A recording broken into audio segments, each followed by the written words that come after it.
Hello friends and welcome back to the channel where today I have a little bit of a showcase for you featuring my rank 3 Scream here, who I just got out of the Titan pool a few days ago, and she was my most desired champ in that pool. Ranked her up to rank 3 almost immediately, and since then I've been having an absolute blast just kind of testing her out everywhere that I can. So have a bunch of fights here today. I don't want to make the video too long, so no Everest content today. And also she's not particularly good for this victory track meta in Battleground, so I want to focus today on Alliance War first, which is where I think I'm going to get the most use out of her personally, and then I have some story quest fights to show you as well. So let's jump right in. Alright, starting off today with just a simple damage rotation. This is Realm of Legends Captain Marvel, about a 500,000 health or so.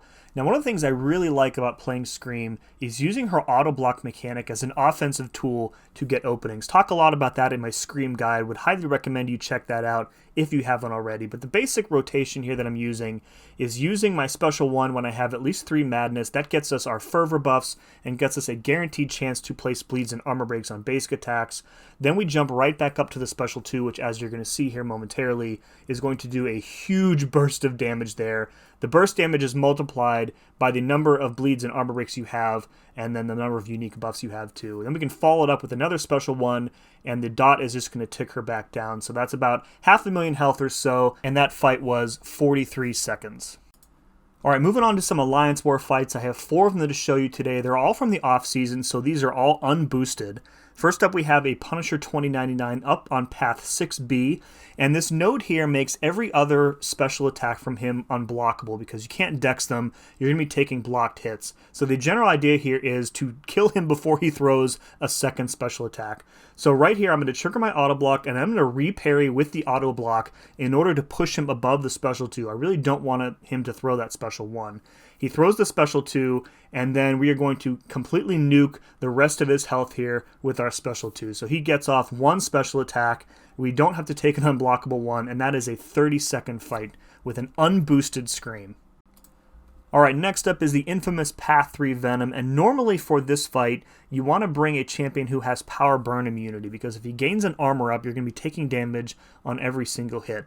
And Scream doesn't have that immunity, but she does have such easy and frequent access to armor breaks that even if he were to trigger an armor up or 2, we would almost certainly be removing it like right away here. So as far as rotation, we're doing pretty much the same thing that we did in the previous fight. We used our special 1 to gain our fervor buffs, and that's going to give us a 100% chance on our basic attacks to apply those bleed and armor breaks. Another thing I want to point out here is that I'm not currently running deep wounds, which is actually an incredibly helpful mastery for her. Might have to turn it on for this upcoming season. Fire off the special 2. It doesn't quite kill him, but it does enough that another couple hits in the follow-up does. And that is a 36-second fight without a power burn immune champ.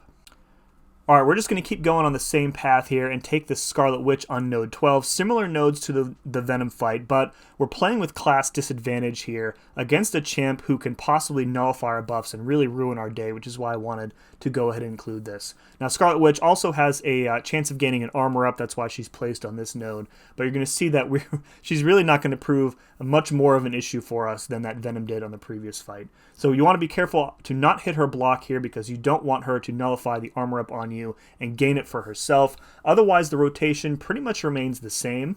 We got the fervor buffs up already from our special 1, building up those bleeds and armor breaks.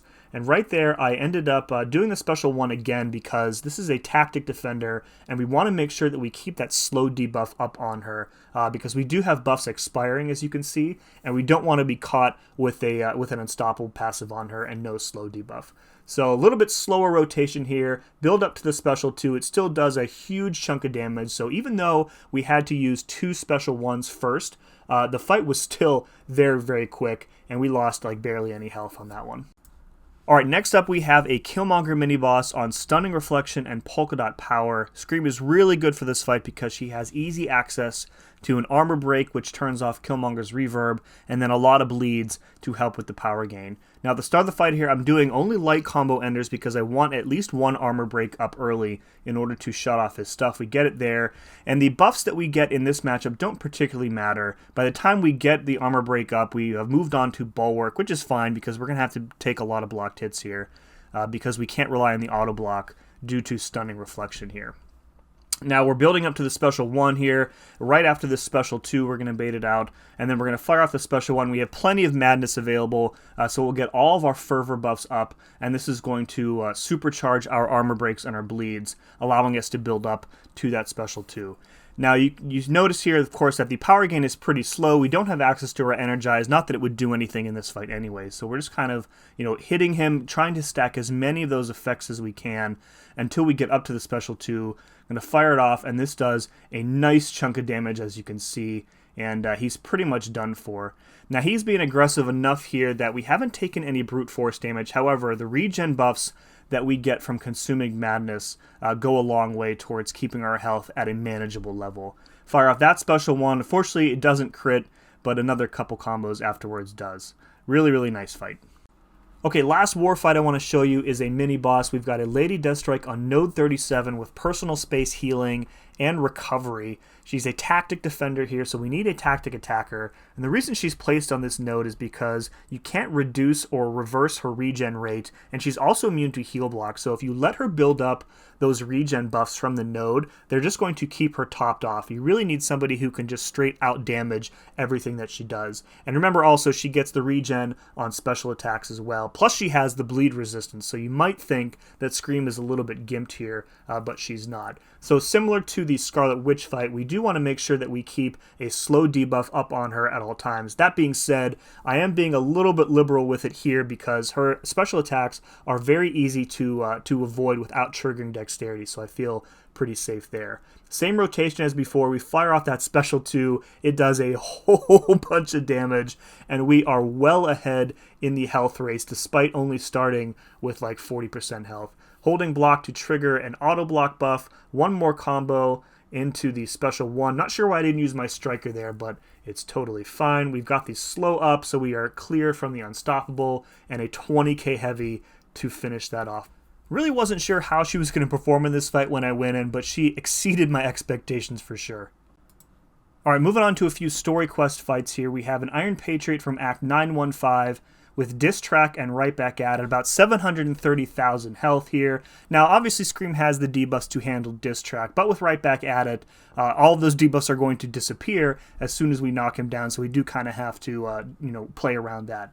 So the playstyle here is pretty much the same. We're using our auto block to ramp up our buffs, firing off a special 1 here to build up our fervor, and even though we're losing our debuffs on the knockdown here, getting those 3 fervor buffs is really important because it allows us to start building them up at a very steady and consistent pace with our basic attacks after the fact here. So we have all the way back up to 10 here, fire off the special 2, and even with that debuff immunity from Right Back at it, we were still able to stack up enough to deal a good chunk of damage with that special 2. I'm not sure we hit the damage cap, the burst damage cap there, but if we didn't, we were pretty close. And then we're kind of just rinsing and repeating here. We don't have our fervor buffs up again, so we skipped the special 1 there, went right back up to the special 2, and a second special 2 finishes him off. So that is 730k health in 48 seconds. Alright, here's a Star-Lord from Act 9.1 with about 820,000 health. Has a node called Plasmatic Aura, where if you let him get too many armor ups, he's going to start placing plasma debuffs on you, and those are going to hurt pretty bad. He's going to get an armor up every so often from escalating armor, and then because of combat Deja Vu unblockable, we can't really rely too much on our auto block in this fight because he's just going to hit right through it. So at the start of the fight, I'm doing medium, light mediums until we get up to that special 1. We managed to get our 3 fervors up here, sidestep into the striker to wait out that unblockable buff. And you can see, like, although he will gain an armor up every so often, because we have those 3 fervors active, we are guaranteed to remove it on our next basic attack, and that's going to prevent him from ever having a chance to put the plasma on us. Build up to the special 2, fire it off, and that is 820,000 health gone in 35 seconds. Alright, last fight I have to show for you today is a Sam Wilson boss from Act 8.4, has about 850,000 health, has energy adoption ice, but this can be turned off with an armor break, and then the Gimme Shelter node gives him a 90% chance to auto-block basic attacks, but we will pretty much turn that off right away with our buffs at the start of the fight. We don't even really need the Undermine in this fight, and Captain America's main threat defensively is his auto-block, so once you kind of turn that off, he doesn't prove to be much of an issue here. And once we have the auto block turned off, we can basically do our normal scream rotation here. We've already got our fervors up. We're going to bait out this special one from him. We've got 10 Furies from the crack in the armor node, and we're going to auto block that, and then this special 2 finishes him off. And that's an 850 health story quest boss gone in 33 seconds. That's going to do it for this one, folks. Hope you enjoyed it. Wanted to keep the video relatively short, as I mentioned earlier. You should expect to see a lot more Scream gameplay from me in the coming months, hopefully this coming war season, since she is a tactic attacker, and a pretty good one at that. Let me know in the comments below if you ended up pulling and ranking up Scream from the Titan pool in the past week or so. And as always, thank you very much for watching. See you again next time.